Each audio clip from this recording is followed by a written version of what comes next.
Have you ever cried so much that your prayers felt silent?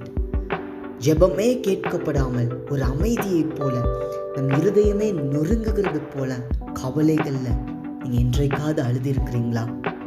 Some pains don't leave scars, they just sit in the soul quietly. அநேக நேரங்களில் நம்மை நாமே ஒடுக்கிக் கொள்கிற அளவிற்கு நம்மளுடைய வேதனைகள் கவலைகள் இருதயத்தில் ஆழமாய் பதிகிறது. அது பெரிய நீங்காத ஒரு காயத்தை இருதயத்தில் ஏற்படுத்துகிறது. But joy is never too far. சந்தோஷம் உங்களை விட்டு தூரத்தில் இல்லைங்க. Psalms 30:11 the Bible says, "You have turned my mourning into dancing for me. You have untied my sackcloth and encircled me with joy."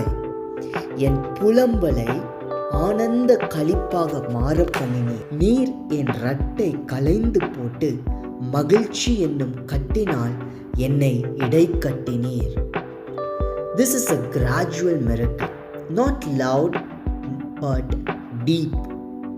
God doesn't just end sorrow. துன்பத்தை அவர் நிறுத்துகிறவர் மட்டுமல்ல, He replaces it. He replaces it with joy. அதை மகிழ்ச்சியாய் மாற்றுகிறவர்.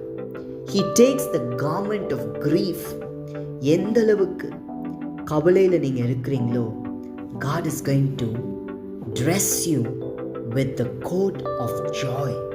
சந்தோஷம் என்கிற அங்கியை உங்களுக்கு தரிப்பிக்க போகிறார். Here's the good news. You don't have to fake it. சந்தோஷமா இருக்கிறது போல நீங்க வெளியே காட்டணும்னு அவசியம் இல்லை. But it comes from within you. அது உங்களுக்குள்ள இருந்தே அது புறப்பட்டு வரும்.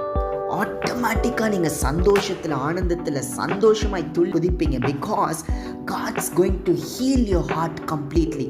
அந்த ஆழமான காயங்களை, இருதயத்தில் இருக்கிற காயங்களை முற்றிலுமே அவர் மாற்ற போகிறார். இன்னைக்கு எதை குறித்து நீங்கள் கவலைப்பட்டு இருக்கீங்களோ, God's turning it into joy.